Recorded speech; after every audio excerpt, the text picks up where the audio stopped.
Chapter 9, The Mock Turtle Story. "You can't think how glad I am to see you again, you dear old thing," said the Duchess as she tucked her arm affectionately into Alice's, and they walked off together. Alice was very glad to find her in such a pleasant temper, and thought to herself that perhaps it was only the pepper that had made her so savage when they met in the kitchen. "When I'm a Duchess," she said to herself, not in a very hopeful tone though, "I won't have any pepper in my kitchen at all. Soup does very well without. Maybe it's always pepper that makes people hot-tempered," she went on, very much pleased at having found out a new kind of rule. "And vinegar that makes them sour, and chamomile that makes them bitter, and barley sugar and such things that make children sweet-tempered. I only wish people knew that. Then they wouldn't be so stingy about it, you know." She had quite forgotten the Duchess by this time, and was a little startled when she heard her voice close to her ear. "You're thinking about something, my dear, and that makes you forget to talk. I can't tell you just now that the moral of that is, I shall remember it in a bit." "Perhaps it hasn't one," Alice ventured to remark. "Tut, tut, child," said the Duchess.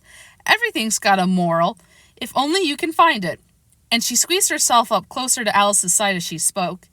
Alice did not much like her keeping so close to her, first because the Duchess was very ugly, and secondly because she was exactly the right height to rest her chin on Alice's shoulder, and it was an uncomfortably sharp chin.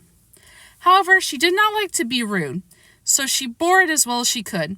"The game's going on rather better now," she said, by way of keeping up the conversation a little. "'Tis so," said the Duchess, "and the moral of that is, oh, 'tis love that makes the world go round." "Somebody said," Alice whispered, "that it's done by everybody minding their own business." "Ah, well, it means much the same," said the Duchess, digging her sharp chin into Alice's shoulder, as she added, "and the moral of that is, take care of the scents, and the sounds will take care of themselves." How fond is she of finding morals in things, Alice thought to herself. "I dare say you're wondering why I don't put my arm around your waist," the Duchess said after a pause. "The reason is that I'm doubtful about the temper of your flamingo. Shall I try the experiment?" "He might bite," Alice cautiously replied, not feeling very anxious to have the experiment tried. "Very true," said the Duchess. "Flamingos and mustard both bite, and the moral of that is, birds of a feather flock together." "Only mustard isn't a bird," Alice remarked. "Right as usual," said the Duchess. "What a clear way you have of putting things." "It's a mineral, I think," said Alice. "Of course it is," said the Duchess, who seemed ready to agree of everything that Alice said. "There's a large mustard mine near here, and the moral of that is, the more there is of mine, the less there is of yours." "Oh, I know," exclaimed Alice, who had not attended to this last remark. "It's a vegetable. It doesn't quite look like one, but it is." "I quite agree with you," said the Duchess. "And the moral of that is, be what you would seem to be, or, if you'd like to put it more simply, never imagine yourself not to be otherwise than what it might appear to others, than what you were, or might have been, was not otherwise than what you had been would have appeared to them to be otherwise." Okay, that was a tongue twister. "I think I should understand that better," Alice said very politely, if I had it written down, but I can't quite follow it as you say it." "There's nothing to what I could say if I choose," the Duchess replied in a pleased tone. "Pray don't trouble yourself to say it any longer than that," said Alice. "Oh, don't talk about trouble," said the Duchess. "I make you a present of everything I've said as yet." A cheap sort of present, thought Alice. I'm glad people didn't give birthday presents like that. But she did not venture to say it out loud. "Thinking again?" the Duchess asked with another dig of her sharp little chin. "I've a right to think," said Alice sharply, for she was just beginning to feel a little worried. "Just about as much right," said the Duchess, "as pigs have to fly, and But here, to Alice's great surprise, the Duchess's voice died away, even in the middle of her favorite word, moral, and the arm that was linked into hers began to tremble. Alice looked up, and there stood the Queen in front of them, with her arms folded, frowning like a thunderstorm. "A fine day, your majesty," the Duchess began in a low, weak voice. "Now I give you fair warning," shouted the Queen, stamping on the ground as she spoke. "Either you or your head must be off, and that in about half no time. Take your choice." The Duchess took her choice and was gone in a moment. "Let's go on with the game," the Queen said to Alice, and Alice was too much frightened to say a word, but slowly followed her back to the croquet ground. The other guests had taken advantage of the Queen's absence and were resting in the shade. However, the moment they saw her, they hurried back to the game. The Queen merely remarked that a moment's delay would cost them their lives. All the time they were playing, the Queen never left off quarreling with the others and shouting, "Off with his head!" or "Off with her head!" Those whom she sentenced were taken into custody by the soldiers, who of course had to leave off being archers to do this, so that by the end of half an hour or so, there were no archers left, and all the players except the King, the Queen, and Alice were in custody and under sentence of execution. Then the Queen left off, quite out of breath, and said to Alice, "Have you seen the Mock Turtle yet?" "No," said Alice.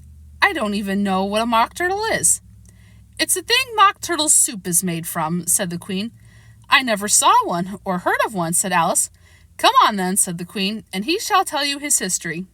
As they walked off together, Alice heard the King say in a low voice to the company generally, "You are all pardoned. Come, that's a good thing," she said to herself, for she had felt quite unhappy at the number of executions the Queen had ordered. They very soon came upon a gryphon, lying fast asleep in the sun. If you don't know what a gryphon is, look at the picture, which you will see on the next page. "Up, lazy thing," said the Queen, "and take this young lady to see the Mock Turtle to hear his history.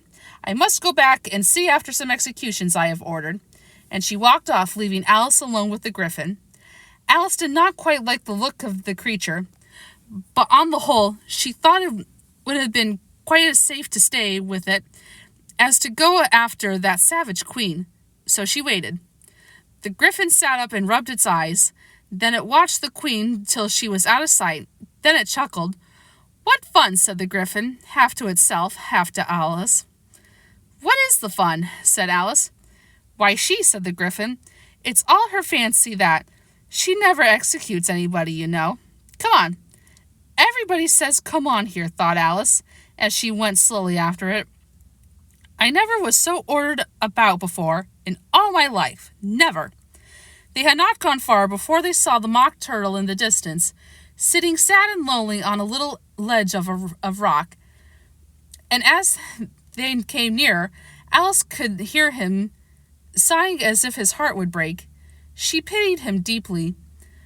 "What is his sorrow?" she asked the gryphon. And the gryphon answered very nearly in the same words as before, "It's all his fancy that.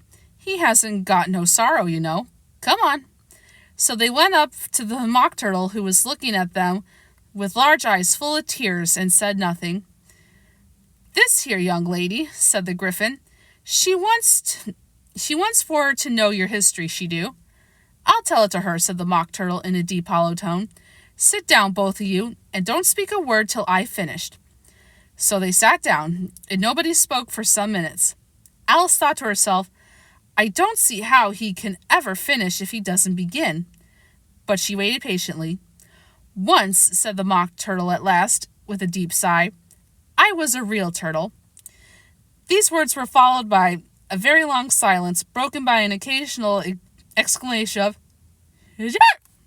At least I think that's how it's pronounced, from the gryphon, and the constant heavy sobbing of the Mock Turtle. Alice was very nearly getting up and saying, "Thank you, sir, for your interesting story," but she could not help thinking there must be more to come. So she sat still and said nothing. "When we were little," the Mock Turtle went on at last, more calmly though, still sobbing a little now and then, "we went to school in the sea. The master was an old turtle.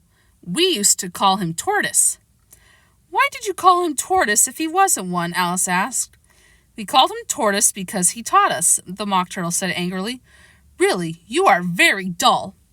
"You ought to be ashamed of yourself for asking such a simple question," added the gryphon, and then they both sat silent and looked at poor Alice, who felt ready to sink into the earth. At last the Gryphon said to the Mock Turtle, "Drive on, old fellow. Don't be all day about it." And he went on with these words. "Yes, we went to school in the sea, though you mayn't believe it." "I never said I didn't," interrupted Alice. "You did," said the Mock Turtle. "Hold your tongue," added the Gryphon before Alice could speak again. The Mock Turtle went on. "We had the best of educations. In fact, we went to school every day." "I've been to a day school too," said Alice. "You needn't be so proud with all that." "With extras?" asked the Mock Turtle a little anxiously. "Yes," said Alice. "We learned French and music." "And washing?" said the Mock Turtle. "Certainly not," said Alice indignantly. "Ah, then yours wasn't a really good school," said the Mock Turtle in a tone of great relief. "Now, at ours, they had, at the end of the bill, French, music, and washing, extra." "You couldn't have been wanting it much," said Alice, "living at the bottom of the sea." "I couldn't afford to learn it," said the Mock Turtle with a sigh. "I only took the regular course." "What was that?" inquired Alice. "Reeling and withering, of course, to begin with," the Mock Turtle replied. "And then the different branches: arithmetic, ambition, distraction, unglification, and durification." "I never heard of uglification," Alice ventured to say. "What is it?" The Gryphon lifted up both its paws in surprise. "You never heard of uglifying?" it explained. "You know what to beautify is, I suppose." "Yes," Alice said doubtfully. "It means to make anything prettier."